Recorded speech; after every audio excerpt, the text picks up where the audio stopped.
تخيل تصحى من النوم تلاقي معاك قلم سحري، أي حاجة بترسمها بيه بتتحول لحقيقة في ثواني. فلوس، عربيات، قصور، حتى أعضاء الجسم. ده بالظبط اللي حصل مع بطلنا النهاردة. بس المشكلة إن القلم ده طلع وراه كارثة محدش كان يتوقعها. جهز أكلتك الخفيفة ويلا بينا على الملخص. بتبدأ أحداثنا مع هوان، شاب رسام عايش أسوأ أيام حياته، فقير ومعدم ومش لاقي حتى يدفع إيجار الأوضة اللي عايش فيها. بنشوفه قاعد في الشارع بيرسم لوحة لبنت، ولما بتخلص بتعجبها جدا، بس قبل ما يفرح بتقف قدامه عربية فارهة بينزل منها أغنى رجل في القرية، والصدمة إن معاه حبيبة هوان السابقة. الراجل بيتعمد يمسح بكرامة هوان الأرض قدامها، وبيرميله شوية فكة باستهزاء وبيقوله خد دول إيراد يومك كله، وبيمشي وهو بيضحك عليه. فهوان بيلم حاجته وهو مكسور، وبيركب عربيته اللي طلعان عينها وبيرجع لقرية الرسامين، المكان اللي كله معارض فن، بس للأسف موهبته مدفونة فيه. وأول ما بيوصل بيطلع له صاحب الشقة يطالبه بالإيجار، فهوان من كتر الخنقة بيرميله الفلوس في وشه، بس صاحب الشقة بيصدمه إن ده إيجار الشهر اللي فات. ولما هوان بيعامله ببرود الراجل بيتعصب وبيرميه بإزازة مية، بس هوان بدل ما يرد الضربة بياخد الإزازة يحطها مع خردة بيجمعها عشان يبيعها. في مشهد بيخلي صاحب الشقة يبصله باحتقار كأنه حشرة، لكن هوان ما بيفقدش الأمل وبيروح لأكبر معرض في القرية وبيترجى صاحبه يعرض له حليب بمقابل مادي. بس صاحب المعرض بيسخر منه وبيقول له إن فلوسه دي ما تأجرش حتى سنتيمتر في الحيطة. وهوان بيحاول يدافع عن نفسه وبيقول له إن رسمه اتطور وحبيبته تيان معجبة بيه جدا، بس اللي يضحك هنا إن تيان أصلا بنت كفيفة. فصاحب المعرض بيضحك بهستيريا وبيتريق على لوحة لهوان، دي منظر لوحة حد يدفع فيها جنيه. وبنروح لتيان البنت الكفيفة اللي شغالة في المساج واللي بتتعرض لأبشع استغلال وتحرش من الزباين بسبب ظروفها. وفجأة بيقتحم هوان المكان ويخليهم واقفين ويتحرش فيهم ويقول لهم ايه رأيكم، حلو التحرش؟ بس الرجالة الحلوة دي هي اللي بتقرر تتحرش بيه، وبياكلوه علقة موت لحد ما يبان له صاحب. وبيرجعوا الشقة وتيان بتعالج له جروحه، وهو بيكابر وبيقول لها انه قطعهم ضحك، قصدي ضرب، وهي بتصدق ببراءة لأنها فعلا سمعت صراخ وضرب، بس ما تعرفش إن هو اللي كان بيصرخ. وهوان بيفاجئها بهدية بسيطة حذاء وبيرقصوا مع بعض في لحظة رومانسية لحد ما بتسمع صوت غريب في الأوضة. وهوان بيبرر لها إن ده صاحبه المطرود من شقته وجاي يبات معاهم، فتيان بتتضايق من الموقف وبتسيبهم وبتمشي. وبالليل هوان وصاحبه بيطلعوا للسطح وبيشربوا لحد ما بيفقدوا الوعي، وفجأة السما بتنور ومركبة فضائية ضخمة بتظهر فوقهم. فهوان بيفوق مرعوب وبيحاول يصحي صاحبه، بس التاني في غيبوبة نوم. وبينزل من المركبة 3 كائنات فضائية غريبة، فهوان بيحاول يوثق اللحظة ويصورهم، بس من غبائه بيشغل الفلاش والفضائيين بيلمحوه وبيختفوا في أجزاء من الثانية، بس بيسيبوا وراهم أثر ألم. هوان بياخده وبينام وهو مش مستوعب، وتاني يوم بيصحى يحكي لصاحبه الكابوس ده، بس بيتفاجئ ان صاحبه بيكمل له التفاصيل، وبيكتشف ان صاحبه سمعه وبيتكلم وهو نايم وشاف رسمة رسمها هوان للفضائيين. وهوان بينزل الشارع وهو محبط، وأثناء ما بيرسم قلم الألوان بيتقصف منه، فبيقرر يستخدم القلم الفضائي لأنه نفس اللون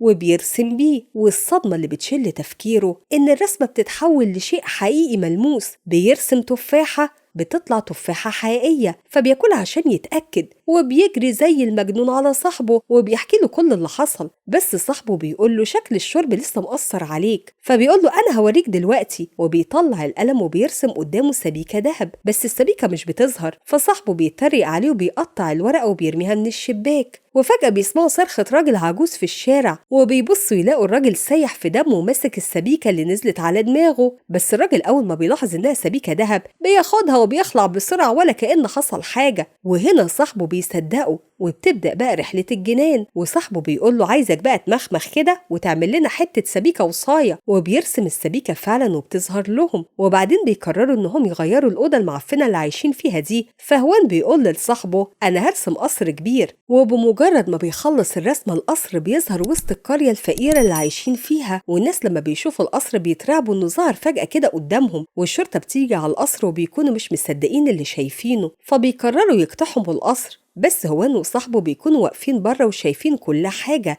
فبيقرر هوان إنه يمسح الرسمة دي، بس ما بترضاش تتمسح. لحد ما بياخد باله من زرار في القلم بيمسح أي حاجة اترسمت قبل كده، فبيوجه هوان القلم على الرسمة وبيمسح القصر، وبيختفي فعلا من قدام كل الناس اللي بيكونوا مرعوبين من اللي شايفينه. وبيرجعوا الاتنين الأوضة، وصاحبه بيقترح عليه إنه يرسم فلوس كتير وهم يشتروا بيها بيت في مكان نظيف. وفعلا هوان بيرسم رزم ورق كتير، فبتظهر لهم الفلوس لدرجة إنها بتاخد حجم الأوضة كلها. وشوية وبيطلعوا لصاحب العمارة اللي كان بيهينهم، بس المرة دي وهم لابسين بدل فاخرة أو على الأقل فاكرينها كده، وبيرموا في وشه الفلوس إيجار 100 سنة قدام. والمنطقة كلها بتشوف هوان وهو راكب أسطول عربيات فخمة وحواليه بنات كتير. وهوان بيروح يشتري القصر من شركة عقارات، وهناك بيلمح الإكس بتاعته مع حبيبها الأقرع. فهوان بيدخل بثقة وبيطلب قصرين كاش، وبيدفع الملايين قدام عيون الإكس اللي بتاكل صوابعها من الندم. وبالليل هوان بياخد تيان عشان يفاجئها بالقصر،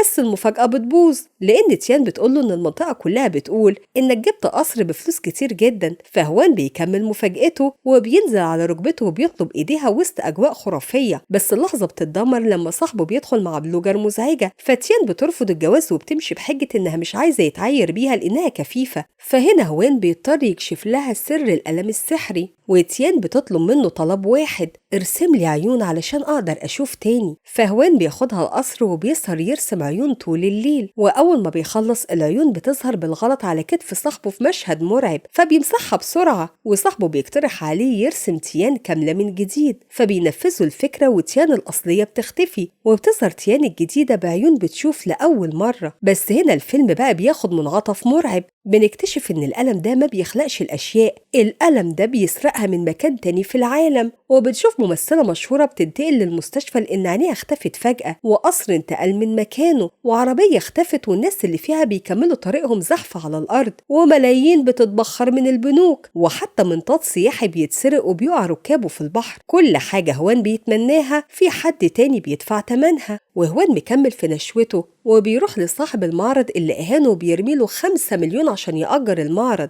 والراجل بيتحول لخدام تحت رجليه. في نفس الوقت الأقرع عدو هوان بيموت من الغيرة، ولما حبيبته بتواجهه بغيرته بيضربها وبيسيبها، والأقرع بيبدأ ينبش ورا هوان وبيبلغ ضابط شرطة إن ثروة هوان دي وراها سرقة البنوك اللي حصلت مؤخرا. وفي يوم المعرض هوان بيسأل الصحافة والنقاد عن رأيهم في اللوحات، بس كلهم بيقولوا له إنهم ما شافوش في حياتهم رسم بالحلاوة دي، وبيقترحوا على هوان يتنكر عشان يسمع رأي النقاد الحقيقي في فنه. وبيكتشف إنهم قابضين فلوس عشان يطبلوا له، والأقرع بيستغل الفرصة وبيهين لوحة قدام تيان، بس بيكتشفوا إن اللوحة دي هوان راسم فيها تيان بملابس غريبة، وتيان بتجري من الإحراج. وفجأة الشرطة بتقتحم المكان، والضابط بيواجه هوان بإن الأرقام التسلسلية لفلوسه متطابقة مع الفلوس المسروقة من البنك والعربيات اللي اتسرقت من صحابها الأصليين. وهوان وصاحبه بيقعوا في الفخ، وعلشان يثبتوا براءتهم بطريقة مجنونة بيقولوا للضابط إن هوان عنده موهبة خارقة، أي حاجة بيتمناها بتتحقق. وبيطلبوا من الضابط يتمنى أي حاجة، فالضابط بيطلب فراري، فبيدخل أوضة هو وصاحبه، وفي ثواني بيسمعوا صوت الفراري بره، فالضابط بيتصدم وبيسيبهم. بس بعد دقايق بيجيله بلاغ بسرقة فراري، وهنا بيفهموا اللعبة. وفي نفس الوقت تيان بتكتشف إن عينيها دي تخص الممثلة المشهورة، والإكس بتروح لهوان منهارة ومضروبة من الأقرع، وبتقول له أنا ندمانة إني سبتك. وهوان كمان بيعترف لها بغلطه في حقها، ومن كتر تأثره بياخدها وبيوريها مخبأ القلم السري وبيوريهولها. بس الصدمة الكبيرة إن الأقرع كان زارع كاميرا في هدوم الإكس وشاف كل حاجة. وتاني يوم الشرطة بتبقى جوه بيت هوان، وهوان بيقول لهم ثواني نغير هدومنا ونيجي معاكم، والشلة بتعمل تصويت طارئ علشان يمسحوا كل حاجة ويرجعوا لطبيعتهم. فتيان بتوافق عشان تخلص من الذنب، حتى حبيبة صاحبه بتوافق تعيش معاه في الفقر. وهوان بيجيب الخزنة علشان يسلم القلم للشرطة وبيقول لهم على الحقيقة، وإنه هيرجع كل حاجة زي ما كانت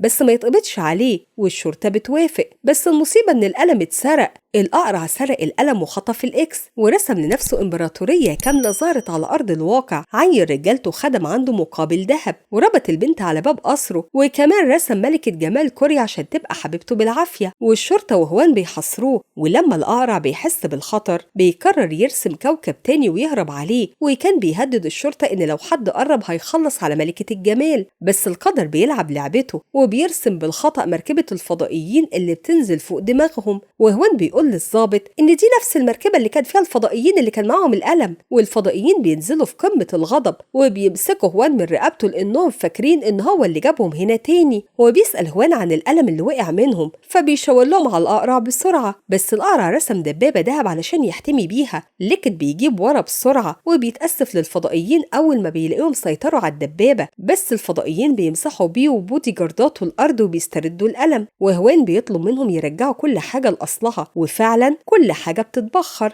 وتيان بترجع كفيفة بس روحها مرتاحة، وملكة الجمال بترجع، والفلوس بترجع، والقارع ورجالته بيفضلوا واقفين ملط لأن ملابسهم طلعت مسروقة من مسلسل تاريخي، والشرطة بتقبض عليهم، والفضائيين بيكتشفوا إن القلم رجع مركبتهم للفضاء وسابهم على الأرض، فبيهربوا قبل ما يتحولوا لفئران تجارب. وفي النهاية هوان بيرجع لحياته، بس كسب قلب تيان الحقيقي، وصاحبه بيكمل مع حبيبته، والممثلة بتروح لهوان مخصوص عشان يرسمها، وبيتحول لرسام مشهور بجد بموهبته مش بالسحر. وهنا يا صديقي بيخلص فيلمنا الهندي ده. ما تنساش تعمل لايك وتشترك في القناة، واستناني في الملخص اللي جاي.